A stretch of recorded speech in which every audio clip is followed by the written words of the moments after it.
it's really hard to put it out there because we have been trained. You know what I mean? We have been taught from the time we were babies to the point now. It's really hard to turn our eyes over to see the truth. But you brought up an interesting point, though. You actually, you know, said what the nation has given you, and you know, I want to add on to that. You know, the nation has given me the awakening of my third eye, where I can actually analyze things in a different sense. You know, I don't take things on face value where you know, someone just propagate that Christmas represents the birth of Christ. And, you know, I get analytical when I find out that, you know, Jesus wasn't exactly born on that day. Right. So, you know, in texts like that, you know, the nation has been very beneficiary. I would like to add on to that also. Basically, you know, when I was young, and, you know, celebrating all these holidays, the Christmas and New Year's and the Thanksgiving and the turkey and everything like that, once I started finding out, you know, what these holidays were all about and how these holidays were embedded into us since we were babies, and, you know, come to find out that some of these holidays weren't real or based on lies, even, you know, Christmas, which is supposed to be the birth of Christ, coming to find out that some of these holidays had a lot of misgivings about them. I tend to open my third eye and see that, you know, everything that's presented before you within a society is not what it seems to be. And you really have to do search and research and find out what these different holidays are about and how economically these holidays are beneficial to some people, but unbeneficial to others. Some people gain from having children not know these holidays. Halloween, you know, some people benefit from that.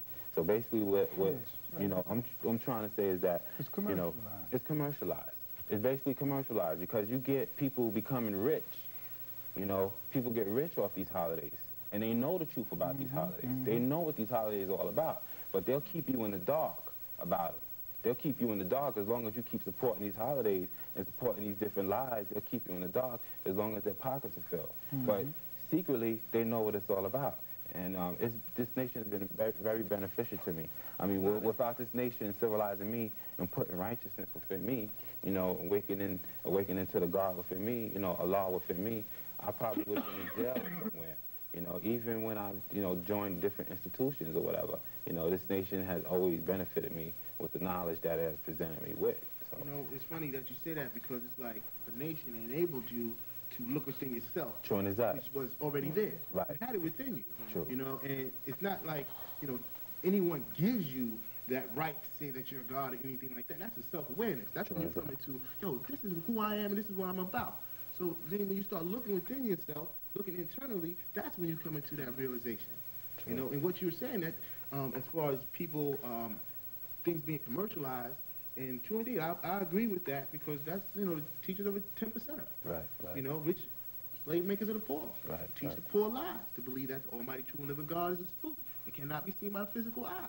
You know, and things of that particular nature, you know, we have to overcome those things. Right. You know, because a lot of times, the majority of us, we see, you know, we don't want to see the truth.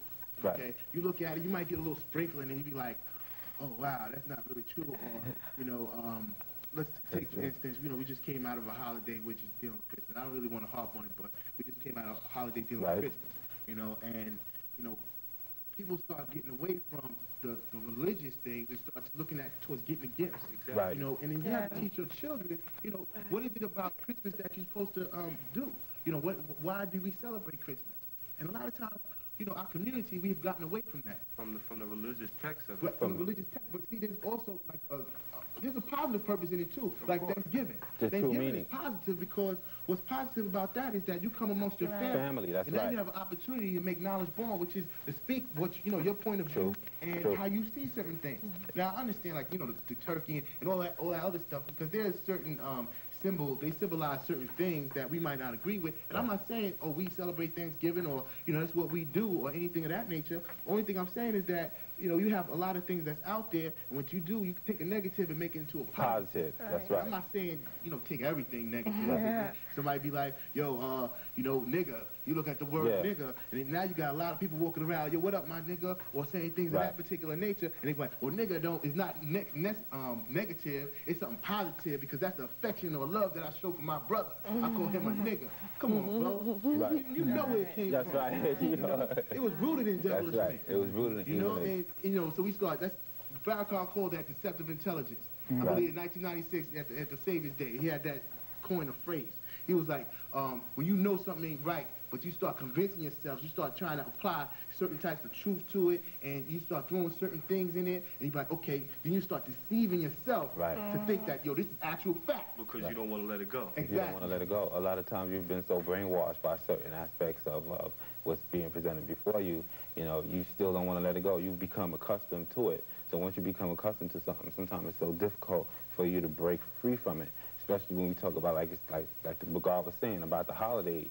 And, you know, Thanksgiving could be a positive thing when, you know, you have all your family come together. But when you try to tell somebody the real meaning of what it was all about and how it was the destruction of the indigenous Americans, which many people know as the Indians, how it was so destructive towards their culture, you know, a lot of people, they don't know about that. They don't know about how the Indians had, you know, stores, and how the Indians had a whole economic system, how the Indians had real, you know, roadways going from one town to the other, how the Indians had, you know, all these, you know, economic backings, you know. Some people don't even know that the Indians are original people. That's right. They don't know that the Indians were black people.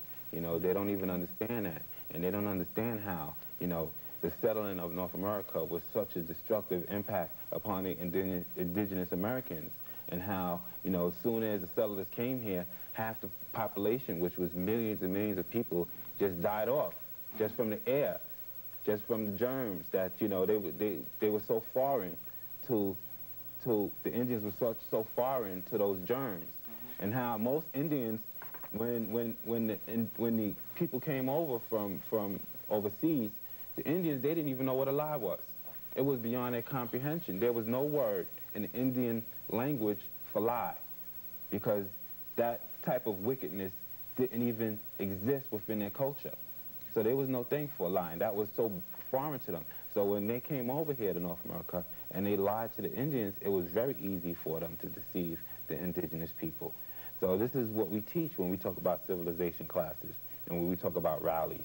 You know, when we talk about the nation of gods and earths, we teach that this is for the benefit or the betterment of self. We teach that this is to enlighten you, to make you a better person, to make you free of that which has been deceiving you for so long.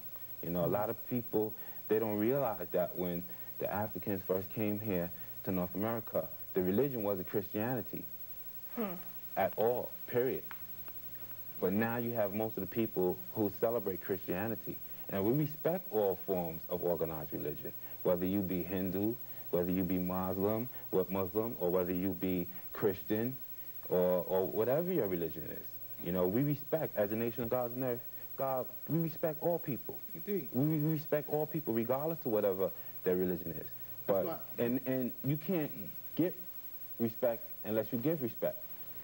So when we say that we the nation of gods and earths, and we put that name God upon within our nation, you know, a lot of people tend to shun or turn their head. We saying, look, we understand what you're about. Just try to have some understanding of what we're about.